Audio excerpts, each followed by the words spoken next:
One oracle bone from a Chinese court counts hundreds of people killed in a single day in a careful hand. This is the Object Lens, where I read history one thing at a time. 5 cruel traditions of the ancient world, ranked, each one held in a thing you could pick up. Not 5 moods, 5 practices, real and documented, each named with the civilization and the century that ran it. A whip, a ledger, a knotted cord, a carved bone, and an urn that outlived every hand that filled it. Hold any one of them, and the tradition it belonged to explains itself. The way I work this show, we count them down, 5 to 1, plainest record first, hardest to face last. Every entry gets its name, its place, and its price, stated plainly, and every entry closes on a different kind of fact. We start with number 5, and the whip is already waiting. Number 5, and the object I put in your hand today is the whip, the way I open every entry on this show. The whip is Sparta, the Greek warrior state that ran this system from about the 7th to the 4th century before our era. In ancient Sparta, boys as young as 7 were pulled from their families into the agoge, a state training system built to make soldiers, not citizens. It kept its charges hungry on purpose and beat them on schedule, and the strap enforced a code where flinching cost more than the blow. This ran the boy through a schedule, not a rage. 2 facts sit underneath the strap. According to the ancient writer Plutarch, Spartan elders inspected every newborn, and an infant judged too weak could be left exposed in the wild. And in the Crypteia, Spartan youths were sent out to kill Helot slaves in the dark, the Helots being the enslaved population that fed the state. Historians still debate whether the Crypteia was a yearly institution or an occasional purge, and that uncertainty is part of the record. Number 5 is a state that raised its children to be weapons and could name the day it decided which infants were worth the trouble. Number 4. Same method I keep to here, 1 object, 1 civilization, and the price it kept. For roughly 700 years, Rome ran gladiatorial games, and the object is a ledger, a strip of record with each fighter's name, his owner, and his contract. The fighters trained in a ludus, a walled barracks where men were fed, drilled, and priced like the beasts kept in the pens beside them. No riots spilled into the street for this. They were an industry, staffed, financed, and written down, with the arena as its shop floor and the ledger as its accounts. Hold the strip and read what it actually cost. Roman law fixed execution by wild animals as a formal penalty, and the sentence was carried out on the same floor where the crowd came to watch trained gladiators fight. And when the Colosseum opened in the year 80 of the Common Era, ancient sources describe 100 days of games to mark it. Over the whole run of the tradition, estimates suggest tens of thousands of fighters and untold numbers of animals died on that floor. Number 4 does not close on a scream. It closes on a line of accounting. A fighter who survived long enough could earn the rudis, a wooden sword that marked his release. The same officials who logged that discharge also logged the men who never earned it, priced, entered, and struck out. The ledger felt nothing. It only kept the count. Number 3 on my count is the cord, and like every object I hand you here, it carries a fate.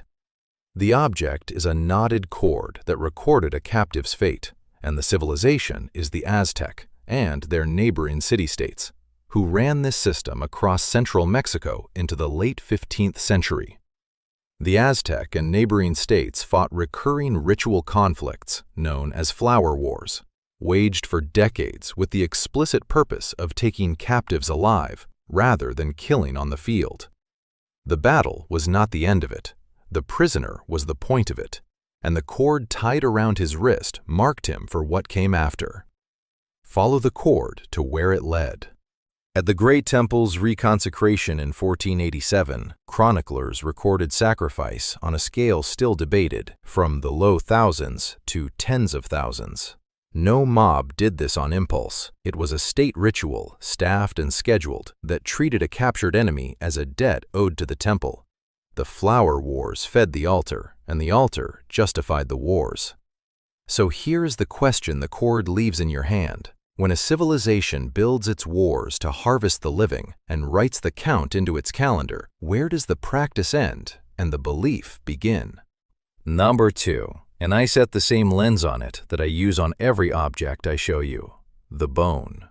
Around the 13th century before our era, the Shang kings ruled from near modern Anyang, and the object is a flat piece of ox shoulder bone, cracked and scored with old writing. Diviners in the royal court heated these bones until they split, read the cracks as answers from the ancestors, and then carved the question and the outcome directly into the surface. The bone was the practice's own accounting sheet, kept in the king's hand. Read what that sheet recorded, because it was not only weather and harvests. Oracle bone inscriptions from the Shang court set down exact tallies of victims killed in one ceremony, and the Bin group records name counts running into the hundreds. Excavations at the Shang capital near Anyang have uncovered mass burial pits where royal retainers and captured enemies were interred together, laid in rows beside the king they were meant to serve. A crowd did not decide this alone night after night. It was a court procedure, planned, staffed, and filed, with the number of the dead entered in the same script that logged the price of grain. Here is where the easy read comes apart. We tend to picture the ancient sacrifice as chaos and frenzy, a crowd swept up in the dark. The bone says something colder and stranger. A literate government kept careful records and treated the killing of hundreds as a line item worth writing down precisely. The same hand that gave us the earliest Chinese writing gave us its earliest body count. Number 1 on my ranking, and the last object I lay in your hand this time, the urn. The place is the Tophet at Carthage, the walled Phoenician city on the North African coast, and the practice ran there for centuries, from roughly the 4th to the 2nd before the Common Era. Archaeologists excavating the Tophet burial ground have recovered thousands of urns holding the cremated remains of infants and young children, buried in ranks beneath carved stone markers. The precinct stood in the open, kept and walked past for generations, with its own record cut into stone. Look at what the urns themselves record. Some jars hold not one child, but 2 or 3 pressed in together. Nobody carries 3 children out of a single house in one bad night, so the jars were kept ready before they were needed. The precinct did not wait for grief to arrive, it expected it. Scholars still argue whether every burial was sacrifice, or whether some were only the ordinary dead of a hard age. The record does not settle it. Strip the argument away, and the ground itself does not move. Thousands of urns of cremated children, some holding more than one, laid in rows beneath carved stone at Carthage. Whatever the argument settles, that ground stays. 5 objects on the shelf, none of them a weapon, the way I closed each entry. Look at them once more, in the order they came. A whip for Sparta, where elders inspected every newborn, and youths were sent to kill helots in the dark. A ledger for Rome, where the arena kept its books and struck men off the roll one line at a time. A knotted cord for the Aztec, whose wars were run to bring back the living, and whose calendar had a page waiting for them. 2 left. An inscribed bone for Shang China, where a literate court wrote the count of the killed in the same careful hand it used for the price of grain. And an urn for Carthage, where thousands of them hold the ashes of children, some packed more than one to a jar, laid in rows under carved stone that nobody tried to hide. Set them side by side, and the pattern is plain. No torchlit crowd did any of this by accident. Each was a system, staffed, recorded, kept, run by people who could read and write and count, and who counted this too. That is the part that stays with you after the number fades. So tell me, with all 5 in front of you, which of these is the one modern states still practice in another form?